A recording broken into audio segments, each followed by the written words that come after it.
Greetings, everyone. I'm Steve Horton, Mayor for the City of Covington, and I'm here today to speak with you on behalf of the Covington City Council and with the support of a tremendous city staff. And I often tell folks, without the staff, and that's who's doing this video for us today, by the way, I couldn't do much at all by myself, so I am very grateful, as is the council, for the staff. And I want to tell you today that our community is great, and it's great because of its people, because of all of you, and for what you're doing to spread the message about our community and what it means to you and others.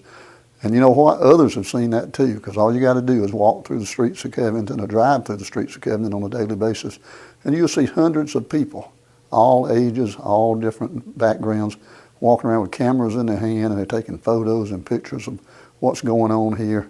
And you know, they're here for a couple of reasons. They're here because they want to come to what we affectionately call the corner of yesterday and tomorrow. And they do that because they're looking for nostalgia, things that remind them of the childhood or other places that they've seen. They're also here to soak up our hometown, background and things that they might not be going on where they are. And so they do that, but they're also here to tour movie sites, places where movies and TV productions have been shot, things like Vampire Diaries, In the Heat of the Night, Dukes of Hazzard, Sweet Magnolias, so many. And so, you know, they're here for that. And I'd like to say that as a community, we've done a great job at getting people from all over the world to come here. But also, we got to do a great job moving forward to get them to keep coming here.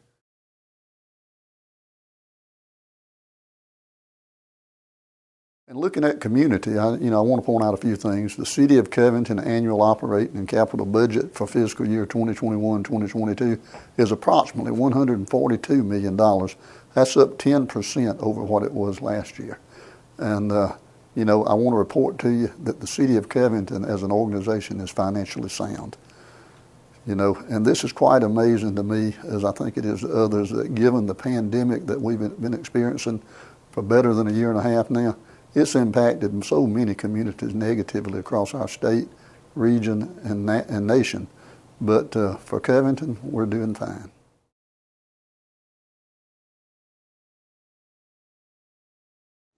Our utility rates are stable and competitive, and for the last 3 years consecutively, the City of Covington Council has voted for and taken the rollback millage rate that results in a net zero increase in property taxes for our citizens and businesses. And again, within a pandemic like we've had with such financial uncertainty, we believe this is vital to our citizens and businesses.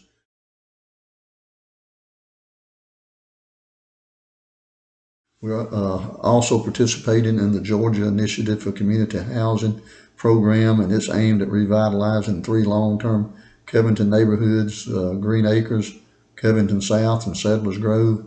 It's a 3-year program, and we're just in year 1 now, but we're expecting big things in the revitalization of these communities.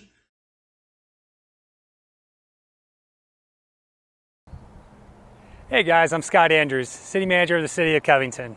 One of our priorities of the past 18 months has been the development of the Cricket Frog Trail.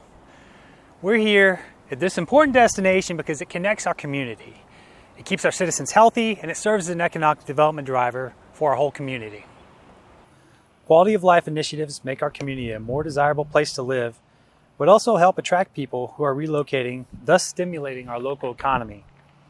The completion of the Cricket Frog Trail in the city limits has been a priority for our leadership team because of the way it adds another dimension to our transportation corridor, is an economic development driver, and of course it promotes a healthier lifestyle. City Council understands how important the trail is and has allocated more than $1.5 million from our SPLOST funding to complete the trail.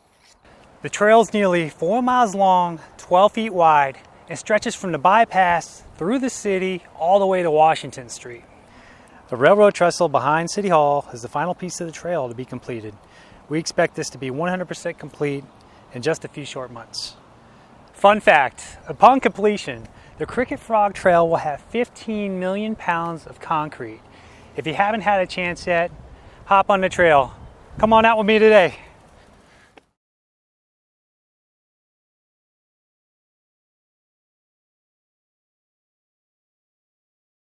Moving along to tourism, I think it's safe to say that tourism has become the fastest growing industry or economic development engine for change that is occurring within our community. I can recall sitting in meetings 20 or more years ago and listening to elected officials and community leaders at that time trying to come up with ways that they could put in place to make Covington a destination place. Well, guess what? Today it is a destination place, and we call it Hollywood of the South.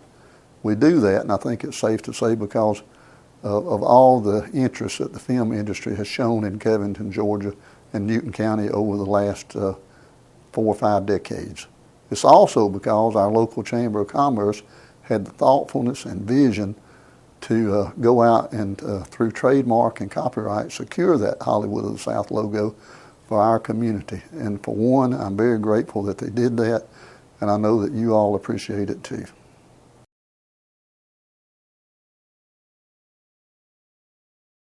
Film productions here, and the number of movie companies that have worked from here is just simply overwhelming. In short, since the 1950s, there's been more than 160 movies and TV productions that have been shot here in Covington, Newton County. And according to our local visitors information center that I encourage all of you to visit, the Georgia Department of Economic Development and the U.S. Travel Association reported that in 2019, and that was our last pre-COVID year, that direct tourism spending for that year within our community was nearly $153 million, and it generated $4.36 million in local tax revenue. Now that is amazing, but with anybody's standard of measurement.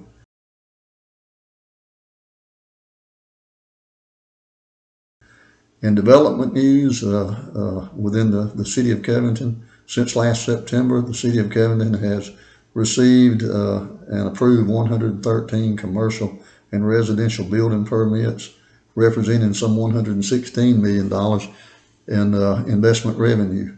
Some of the investments that's tied to that are 2 new hotels, a luxury apartment complex, and Publix, all breaking ground at Covington Town Center. We have another new hotel that's broke ground and underway on Paris Drive near the existing Holiday Inn Express, and a host of residential developments that are completed or near completion around our city. And looking ahead, we have multiple other developers right now standing in line or in the wings, so to speak, contemplating new mixed-use residential housing and commercial developments within the City of Covington. So we have a lot going on. There's probably a lot of things that we don't even know about, but there is a lot going on.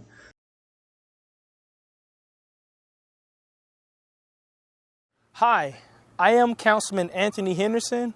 When I ran for office, one of my primary focuses was making sure Covington's youth had plenty of recreational opportunities. This is one of the reasons I am supportive of Central Park. Located right in the heart of Covington, Central Park is 200 acres and will connect several neighborhoods, helping build a sense of community in Covington. Right now, you can enjoy a state-of-the-art playground, walking trails, and a championship caliber disc golf course. City staff just recently started creating a master plan for the park that will include plenty of community input. When complete, the park will represent millions of dollars in investment and include basketball courts, pavilions, restrooms, recreational fields, and acres of green space. In closing, I want to thank you for the opportunity to speak to you today, at least through this medium of video. I'm sorry that I couldn't be there in person, but it is the signs of the times that we're dealing with.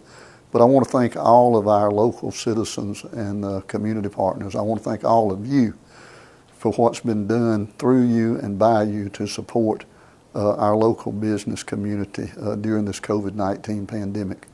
Doing so has certainly made the difference in where our community is financially today as compared to so many communities around us. I ask that you please continue to do so, and I also ask that as individuals do all that you can to protect yourself and others from the spread of the virus.